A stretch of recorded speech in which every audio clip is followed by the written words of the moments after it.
In 1936, in this town, Shingo, in northern Japan, a man named Wado had an amazing discovery. He'd found Jesus. Not found Jesus like your cousin Bobby in her 30s after a particularly rough patch, but like physically found Jesus. His corpse, his bones, his tomb.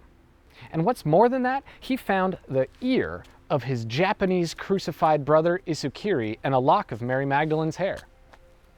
And even more surprising than that, about 100 meters away, he found a pyramid that he says was older than the Mayans and the Egyptians. So a pretty big day for Wado.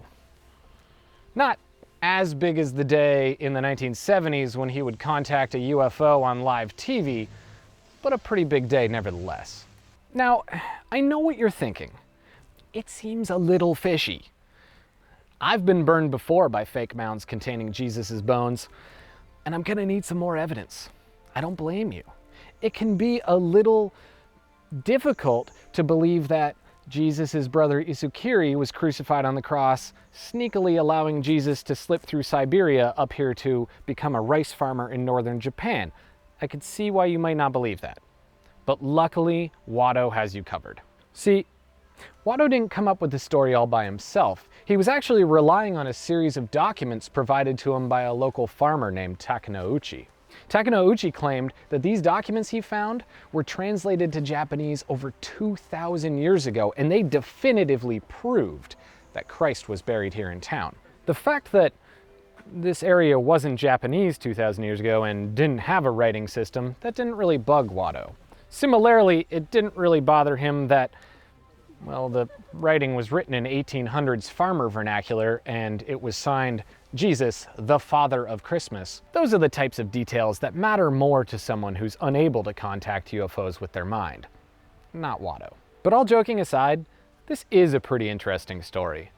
Not because it's true, of course, that part is fairly clear, but because it speaks to a side of the foreign world that I think is rarely discussed or noticed, which is conspiracy theories.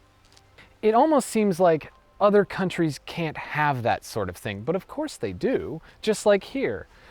And what's more interesting to me, or truly fascinating, is that they seem to stick to the same symbols that our conspiracy theorists do. UFOs, Jesus, the pyramids. There's just something about these symbols that sticks out in that kind of mind. What's more, I find it interesting to compare this story of this farmer who created these self-serving lies that went nowhere with those who created lies that went somewhere. It's interesting to me that the amount of people who believe a lie changes how we're allowed to talk about it. It's really easy to dismiss Takenouchi's documents and the gullibility of Wado, but it's harder to do so with Scientology, or Mormonism, or Moonies. But their stories were no less unbelievable. They just gained traction at an early stage. Wado's attempt at cultism failed, but others have succeeded, and therein lies the difference. Who was the audience? Who was around when the story was told? Because here in this part of Japan, Christian missionaries were once referred to as vipers. Even with Jesus' tomb so close, there's maybe one Christian in town.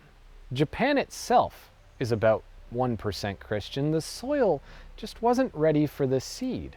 My main point is to question, where do we draw the line? If Wado had been from a town with a more pliable religious background, would he have thousands of followers today? Would he be considered a martyr? Or would he remain what he was? Another UFO hopeful embarrassing himself on live television. It's hard to say, really. There are literally thousands of people living today who claim to be Jesus or know secrets of the Bible untold. With the internet being what it is, communities can pop up on just about anything, and conspiracy spreads just as fast as real information.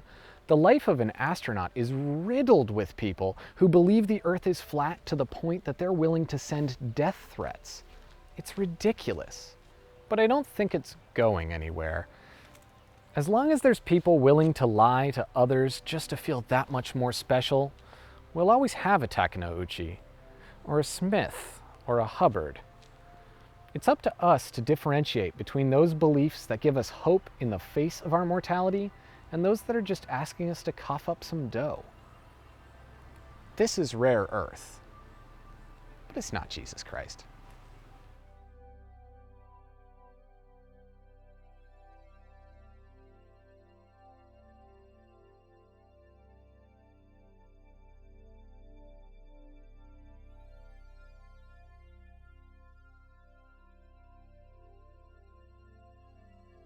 I find it really interesting. That is not even the opening line. There's a lot of me saying in the B-roll, by the way.